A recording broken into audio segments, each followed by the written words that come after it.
On the 19th of December, there was a picture of a Christmas niece in the Magic Advent calendar. He had long white hair and a white beard and was wearing a red cloak and a pointed red hat. On his chest hung a large silver cross set with a red stone. Mama read what was on the little piece of paper in the Advent calendar. A procession was speeding through Asia Minor one day towards the end of the 4th century. They travelled across the high plains of Phrygia and past some salt lakes where the birds can stand on the water. On their long journey they encountered bears, wolves and jackals. But when a wolf or bear came running towards them, they always managed to step aside by 1 or 2 weeks and avoid it. They climbed up through a pass in the high mountain range of Pamphylia, which stretches from east to west along the Mediterranean coast.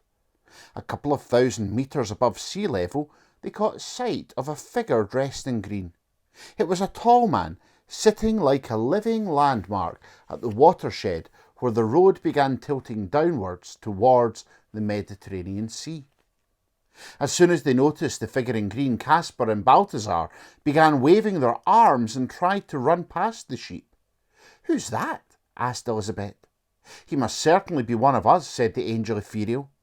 The stranger rose and threw his arms round Caspar and Balthazar. "The circle is complete," he announced solemnly. Elizabeth didn't understand this, but then the stranger came over and greeted her politely as well. "Welcome to Pamphylia," he said. "My name is Melchior, 3rd wise man and king of Egreskula."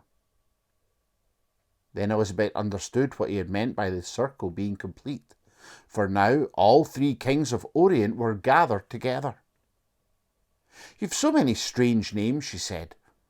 "You're wise men, kings of Orient, and Caspar, Balthazar, and Melchior." Melchior smiled from ear to ear. "We have still more names. In Greek, we are called Galligat, Magalat, and Saccharin. Other people call us Magi. But it doesn't matter what they call us. We are part of this story on behalf of all people on earth who do not come from the Holy Land." Elizabeth looked up at the angel Ethereal, and the angel nodded.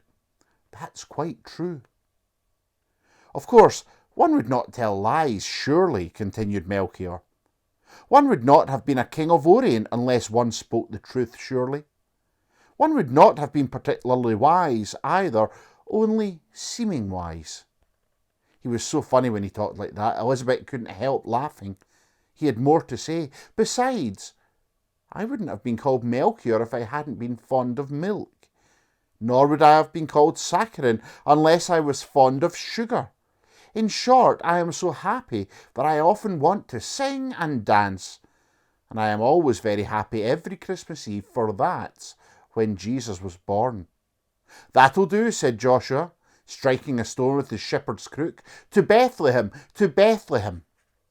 But Melchior spoke again. "We must greet the Christmas niece first. He lives just below here." With which they set off down the steep mountainsides towards the Mediterranean Sea. While they ran, Elizabeth said, "Is it really true that we are going to meet the Christmas niece?" Ethereal pointed down at a town clinging to the side of the mountain. They could glimpse the Mediterranean in the background. "The time is 322. The town is called Myra, and this is where Paul came when he was travelling to Rome to tell the capital of the Roman Empire about Jesus. He founded a Christian community in Myra too." "I don't understand what that has to do with the Christmas niece." But the angel went on. 200 years after Paul came to Myra, a boy was born here who was called Nicholas. His parents were Christians, and later on Nicholas was elected Bishop of Myra. In Myra, there lived a girl who was very poor because her father had lost everything he owned. She wanted to get married, but it was quite impossible because she had no money for her dowry. Bishop Nicholas wanted to help the poor girl, but he knew her family were too proud to accept a gift of money.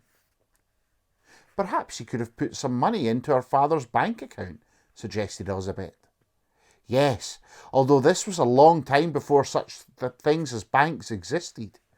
But Nicholas did something similar. He crept out during the night and threw a bag of gold coins through their open window. In that way, the girl got the money to marry after all. That was kind of him. But it didn't stop there. He thought it was such fun to throw gifts through people's windows that he went on doing it. When he died, many legends were told about him.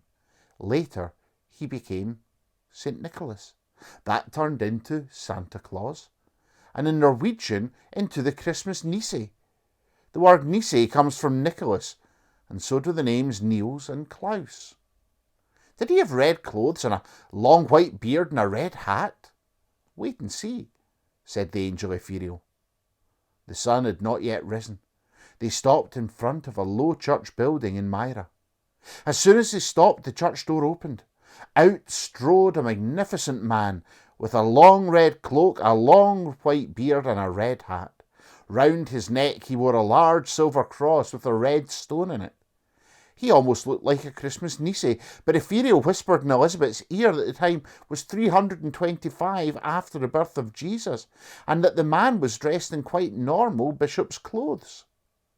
Only later was the red robe of the bishop exchanged for black clothes in some places.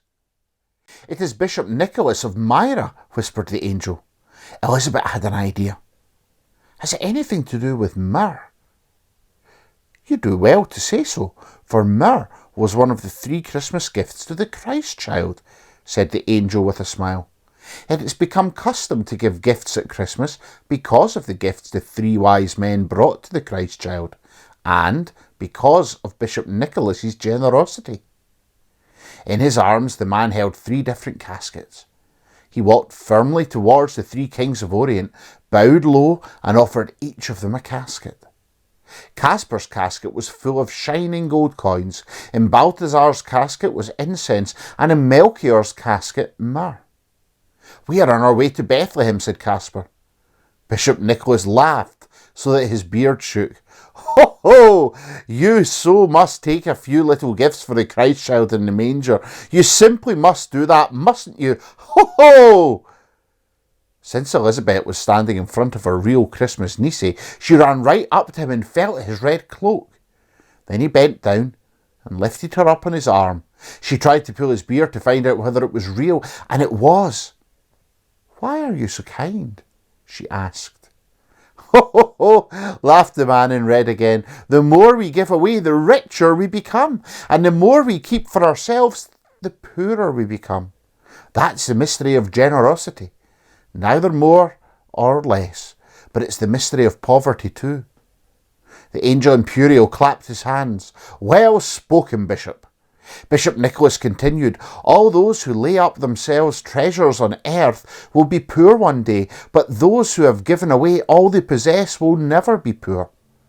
Besides, they have had great fun. Ho, ho! For the greatest joy on earth is generosity. That may be so, said Elizabeth, but first you must own something to give away. All that the good-natured bishop laughed so violently again, and his whole body shook. Elizabeth felt almost seasick as she sat in his arm. Not at all, he said. When he was swallowed enough of his laughter, there was room in his mouth for speaking as well. You needn't own anything at all to feel generosity fizzing in your veins. A little smile is enough, or something you've made yourself. And with those words he put Elizabeth down again on the mosaic floor in front of the church. Joshua thumped his shepherd's crook on the ground. To Bethlehem! To Bethlehem! As they moved off, they could hear the bishop's laughter behind them in the church square. Ho, ho! Ho, ho, ho! Ho, ho!